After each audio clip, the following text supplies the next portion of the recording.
When you're talking to merchant cash advance clients, do you ever get stuck on the phone not knowing what to say? In this video, I'm going to share my exact script that I used word for word to help me generate over $500,000 in revenue. What's up, guys? It's your boy Davron Karimov. And if you haven't checked out my last video, I strongly suggest you do so, where we talked about the greeting and how to start a conversation with a merchant. In this video, we're going to go deeper because you guys gave me such a great response. Before we get into that, if you're a business owner that's serious about getting cash for your business and you're generating over $20,000 a month in revenue and you've been in business for 6 months or longer, go to the link funderhunt.co/last step, funderhunt.co/last step. In the last video, we talked about the greeting. Basically goes a little like this.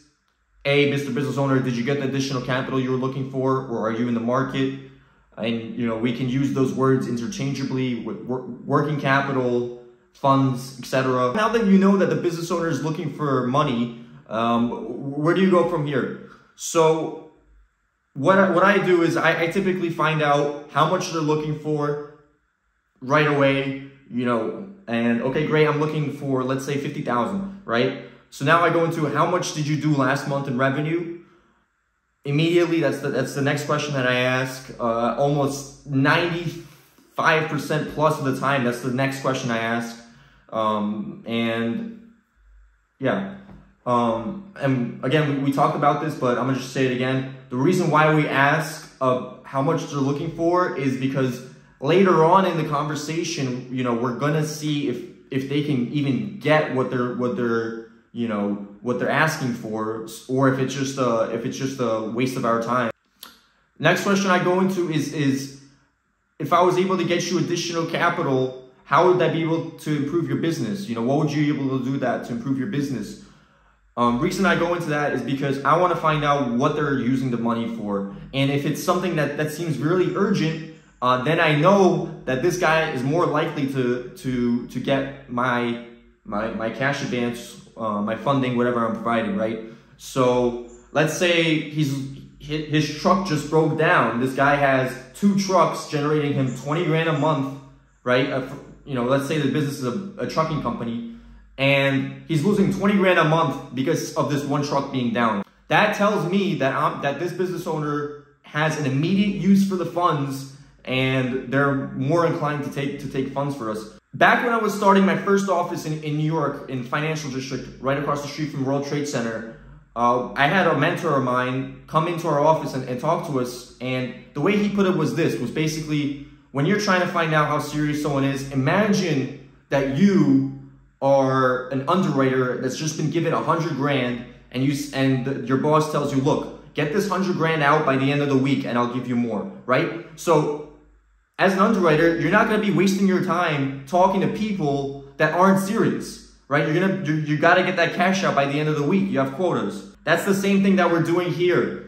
We're just trying to see how serious they are and if they're a good fit for our product. And then from there, I go into, what do you do? What's your business? The reason I ask this is because I want to find out what you're doing, and how you're getting those type of revenue numbers that we asked in the last question. If it's a high-risk company, like, for example, auto sales is very big ticket, and it basically, if you're depositing 50 grand into your account, and that's because you sold one car, right? Like, that's not consistent. Like, we want to see, we like to see consistent businesses, so that's why I asked that. And by we, I mean underwriting and funders, etc. Then I ask if they have any balances on their business. Balances meaning if they have any daily or weekly repayment debt that they're paying. And when we ask this question, we find out a little bit more about their financial situation. We can ask also who they're working with, and then they'll just start naming companies. And once I found out, which funders were premier and higher tier versus the ones that would just fund just about anybody, there's a difference in the type of files that you see, and the type of deal that the business owner is going to get based on based on their previous let's just say, commitments to these cash advance companies. Okay, credit score. I asked credit score because you're applying for money, and obviously your credit score matters when you're applying for money. And you're just gonna, it's just no matter where you go to an auto dealership and you buy a car, they're gonna give you better rates and terms if you have good credit. If you try to buy a house, they're gonna give you the best terms for someone with a 700 credit score. Same thing, right? And the difference is with us is that maybe we don't have all the requirements, so we could still fund you even if your credit is bad. But this is just like any other place you go to apply money for, guys. All right, ownership matters to me.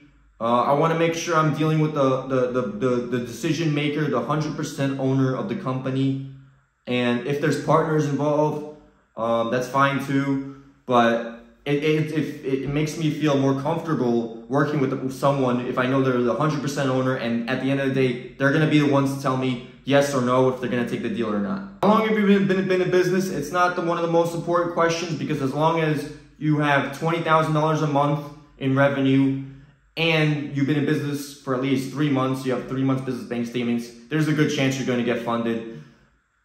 But it just goes into talking to a business owner. You know, you can ask them how many employees they have, things like that, just to kind of get a better idea of who you're talking to, if they're legit, and, you know, build some good faith with the guy. And then the last question I ask is about anything derogatory, any bankruptcies, tax liens, judgments, or negative days.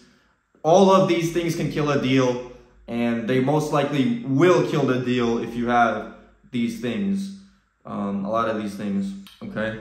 And one question I've been asking recently, I've been using this recently in my merchant cash advance calls, is have you ever taken out a merchant cash advance? You know, if they have balances, they'll tell you. Okay, based off of these questions, I can get a really good sense of whether or not the business owner I'm talking to can get funded or not. I can tell how serious they are, what their use of the funds are going to be, and how it's going to improve their business, and also whether or not they can get funded, you know. So next, after what I do, when I talk to a potential customer, is I try to leave the conversation quickly. I'm trying to look for my exit and get out of there quickly and fast.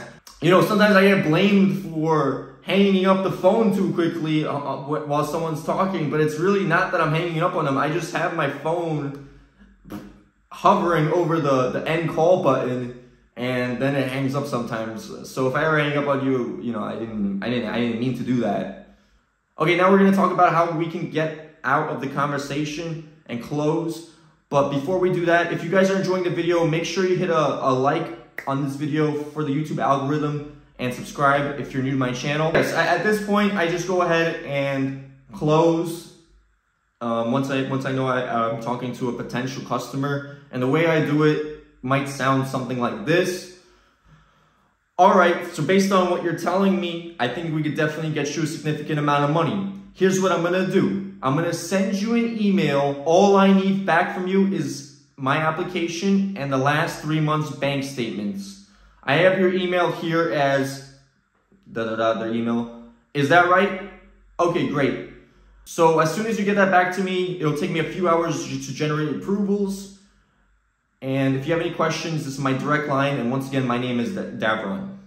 That's it. Perfect. You're done. Boom. And another way that you could go about this is saying something like, typically, my clients get that back to me within the hour. Can you get that back to me within the hour? So that way you're already setting them up on a timeline on when you should expect the documents back, and you're giving yourself that time to, you know, because you want to get this quickly. You want to get this back quickly. Another thing that my mentor told me in my office in New York is you're playing a game of catch with the funder, right? I'm playing a game of catch. I catch the ball.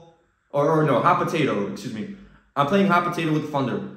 The merchant that I'm talking to passes me the hot potato, and I gotta toss it right back to the funder. And then as soon as the funder gets back to me, they toss the hot potato back to me. I get whatever information I need and toss it right back to them. All right, so that's it for the video, guys. If you guys enjoyed, once again, subscribe and leave a like on the video. Leave a comment on the video too if you have a question, and I'm gonna pick some of the questions and answer them in my next video. All right, guys, I'll talk to you soon. Have a great week. Thanks. Peace.